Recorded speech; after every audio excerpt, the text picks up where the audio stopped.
ओम सन शनिश्चराय नमः। प्रिय श्रोताओं, शनिवार के दिन शनि देवता की पूजा करते समय दशार्थ कीर्त शनि स्तोत्र का पाठ करने और शनिदेव की कथा पढ़ने या सुनने से शनिदेव का आशीर्वाद मिलता है और व्यक्ति की सभी प्रकार के संकटों से मुक्ति मिलती है। हिंदू धर्म में शनिवार का दिन न्याय के देवता शनिदेव को समर्पित है। जो लोग किसी भी विशेष कार्य को सिद्ध करना चाहते हैं, वो लोग शनिवार के दिन व्रत रखकर शनिदेव की पूजा कर सकते हैं और शनि स्तोत्र का पाठ करते हैं तो उनके कार्य में सफलता सिद्धि प्राप्त होती है। इसके अलावा शनि स्तोत्र का पाठ करने से शनि की 7.5 की ढैया का प्रकोप भी कम हो जाता है। तो आइए आज की इस वीडियो में हम आज की कथा को बड़े ध्यान से सुनते हैं। शनिवार व्रत की संपूर्ण कथा पहले सुनिए। दशार्थ की शनि स्तोत्र का हिंदी पाठ, जिसके शरीर का वर्ण नील तथा भगवान शंकर के समान है, उन शनिदेव को नमस्कार है जो जगत के कालिंगम कृतांत रूप हैं। उन शनीश्वर को हम बारंबार नमस्कार करते हैं, जिनका शरीर कंकराल जैसा मासीन तथा जिनकी दाढ़ी मूछ और जटा बड़ी हुई है। उन शनिदेव को नमस्कार है जिनके बड़े बड़े नेत्र, पीठ में सटा हुआ पेट और भयानक आकार है। उन शनिश्चर देव को नमस्कार है जिनके शरीर का ढांचा फैला है, जिनके रोए बहुत मोटे हैं, जो लंबे चौड़े किंतु सूखे शरीर वाले हैं और जिनकी दाढ़ें काल रूप हैं। उन शनिवार को बारंबार प्रणाम है। हे सन, आपके नेत्र कटक के समान गहरे हैं, आपकी ओर देखना कठिन है, आप घोर रौद्र भीषण और विकराल हैं। आपको नमस्कार है। बलि मुख, आप सब कुछ भक्षण करने वाले हैं, आपको नमस्कार है। सूर्य नंदन भास्कर पुत्र, अभय देने वाले देवता, आपको प्रणाम है। नीचे की ओर दृष्टि रखने वाले शनिवार, आपको नमस्कार है। सतर्वत, आपको प्रणाम है। मंद गति से चलने वाले शनीश्वर, आपको प्रतीक तलवार से सम्मान है, आपको पुनः पुनः बारंबार प्रणाम है। आपने तपस्या से अपनी देह को दग्ध कर दिया। आप सदा योग भाग्य में तत्पर, भूखे से आतुर और अतृप्त रहते हैं, आपको सदा सर्वदा नमस्कार है। ज्ञान नेत्र, आपको प्रणाम। कथन नेत्रन सूर्य पुत्र शनिदेव, आपको नमस्कार है। आप संतुष्ट होने पर राज्य दे देते हैं और रुष्ट होने पर तत्काल हर लेते हैं। देवता, असुर, मनुष्य, सिद्ध, विद्याधर और नाग, ये सब आपकी दृष्टि पड़ने पर मूल नष्ट हो जाते हैं। देव, मुझ पर प्रसन्न होइए, मैं वर पाने के योग्य हूँ और आपकी शरण में हूँ।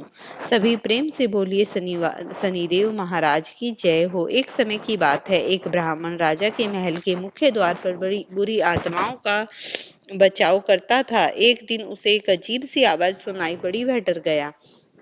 कई दिनों तक उसे वह आवाज सुनाई देती रही। उसने कभी भी उस रहस्यमयी आवाज के बारे में अपनी पत्नी को नहीं बताया और उसका स्वास्थ्य प्रतिदिन खराब होता गया। वह कमजोर होता गया। एक दिन उसकी पत्नी ने देखा, मैं तुम्हें पौष्टिक भोजन देने की पूरी कोशिश करती हूँ, फिर भी तुम्हारी सेहत खराब होती रही। तुम्हें ऐसा क्या हुआ है? कुछ समय तक तो वह चुपचाप रहा और फिर उसने अपनी पत्नी को बहुत समझाया और मन ही बता दिया कि ताकि वह इतना तनाव न ले सके, उससे छुटकारा पाया जा सके, कोई उपाय सोचा जा सके। ब्राह्मण ने कहा, मुझे हर शनिवार एक अजीब सी आवाज सुनाई देती है और वह आवाज आती है कि वह हमारे राज्य को नष्ट कर देना चाहती है। उस कष्ट की अवधि 7 साल, 2.5 साल और 2.5 महीने या 2.5 कम पहर यानी 7 घंटे की है। राजा कोई भी अवधि चुन सकता है, लेकिन कष्ट तो होना अनिवार्य ही लिखा है। ब्राह्मण की पत्नी है सुनकर मुस्कुराई और बोली, आपने मुझे यह बात पहले क्यों नहीं बताई? राजा को तो बचना ही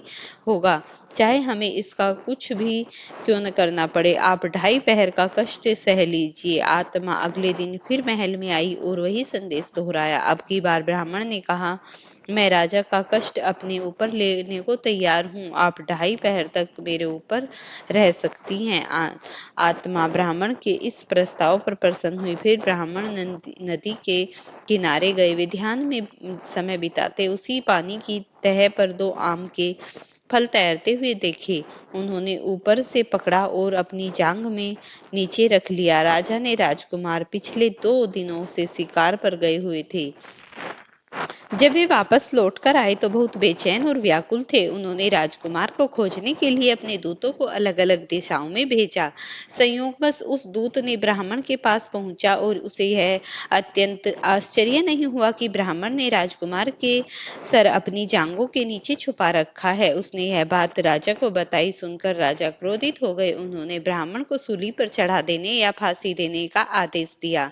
राजा ने ब्राह्मण से उसकी अंतिम इच्छा पूछी तो ब्राह्मण ने कहा, आप कृपया करके मुझे 2.5 पहर तक मत मारना। राजा ब्राह्मण की यह बात मान गया। निर्धारित समय समाप्त होने पर ब्राह्मण के अंतिम सजा देने की व्यवस्था दी गई। ब्राह्मण का सर गर्म लोहे की तलवार से काटा जाना था। जैसे ही वधकर्ता ने ब्राह्मण पर आक्रमण किया, वह गर्म तलवार टुकड़े टुकड़े हो गई। वधकर्ता ने अब की बार गर्म चांदी की तलवार उठाई और वह तलवार भी ब्राह्मण की गर्दन को छूने से पहले ही टुकड़े टुकड़े हो गई। वधकर्ता ने गर्म सोने की तलवार निकाली और अब की बार ब्राह्मण का सर काटने का प्रयास करा। तीसरी तलवार का भी हाल ऐसा ही हुआ। वहां उपस्थित लोग इस चमत्कार को देखकर आश्चर्यचकित रह गए। अचानक वे दोनों राजकुमार भी वहां प्रकट हो गए। राजा उन दोनों राजकुमारों को देखकर बड़ा प्रसन्न हुआ और उन्हें गले लगाया और ब्राह्मण भी राजा ने दया दिखाई। राजा ने कहा, हे ब्राह्मण देव, यह क्या रहस्य है? इसे सबके सामने प्रकट कीजिए। इतनी बार मारने के बाद भी आपका बाल तक बांका नहीं हुआ। तब ब्राह्मण ने कहा, हे राजन, सनी आपको कष्ट देना चाहते थे। मैंने आपको और राज्य को बचाने के लिए आपका कष्ट अपने ऊपर ले लिया। शनिदेव ने आम को मानव सिर के रूप में प्रकट कर दिया था। क्या मैं राजकुमार को मार सकता था? मैं तो हमेशा इस राज्य का रक्षक हूँ। मैंने सदैव आपका और राज्य का भला चाहा है। राजा ने कहा, हे ब्राह्मण देव, मुझे तो आपकी बातों पर विश्वास नहीं। मैं स्वयं शनिदेव को देखना चाहता हूँ और अगर आप मुझे दिखाएंगे तो मैं आपके पूरे परिवार सदस्य चक्की में पिसा दिया जाएंगे।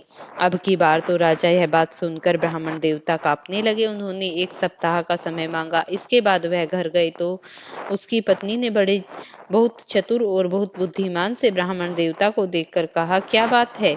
आप पीले और भयभीत लग रहे हैं। क्यों डरे हुए हैं? ब्राह्मण देवता ने कहा, भाग्यवान शनिदेव ने मुझ पर ऐसा कष्ट डाला। मैं तो तुम्हारी सलाह मानकर पहली बार सच बच गया। अब मैंने शनि ग्रह को राजा के सामने प्रकट नहीं किया तो हम सब चक्की में पहिए के नीचे कुचले जाएंगे। ब्राह्मण की पत्नी ने कहा, धैर्य रखो। आपने एक नेक काम के लिए अपनी जान जोखिम में डाली है। शनिदेव हमारी सहायता अवश्य करेंगे। ब्राह्मण ने चैन की सांस ली। तब उसकी पत्नी ने कहा, राजा ने कहा कि आने वाले शनिवार को भी सुबह जल्दी उठें। शनिदेव को काले पर्वत के नीचे काले घोड़े पर सवार होंगे। वे तेल से भीगे हुए काले कंबल में ढके होंगे। राजा उनके दर्शन कर सकते हैं। अगले शनिवार को ब्राह्मण राजा को काले पर्वत पर ले गए। काली छाती पर छाई काले घोड़े पर सवार थी। राजा ने पूछा, तुम कौन हो? शनिदेव ने कहा, राजन, मैं शनि हूँ और मैं गरीब राजाओं दोनों को एक समान रूप में कष्ट देता हूँ। मैं किसी को कोई भी भेद नहीं करता। राजा ने कहा, तब शनिदेव, हम आपके प्रकोप से कैसे बच सकते हैं? शनिदेव ने कहा, धनवानों को शनिवार को एक काला घोड़ा या सवा मन सवा दान करना चाहिए। मध्यम आय वर्ग के लोहा और काले कंबल का दान कर सकते हैं। निर्धन लोग तेल लगी रोटी एक कुत्ते को दे सकते हैं। आप तो निर्धन लोग एक पीपल के पेड़ में जल समर्पित कर सकते हैं और पीपल की जड़ में थोड़ा गुड़ रख सकते हैं। पेड़ को कच्चे सूत या कच्चे धागे से लपेट सकते हैं। सुनकर ब्राह्मण देवता ने कहा, हे शनिदेव, आप हमारे राज्य को कष्ट मत दीजिए। राजा पर आपका प्रकोप अगर हुआ तो वह हमारे नगर को भी प्रभावित करेगा। हे शनिदेव, मैं भविष्य में कभी आपके अन्य प्रकोपों को सहन नहीं कर सकता हूँ। शनिदेव अचानक अपने काले घोड़े के साथ गायब हो गए और उधर राजा अपने महल में वापस लौट गया।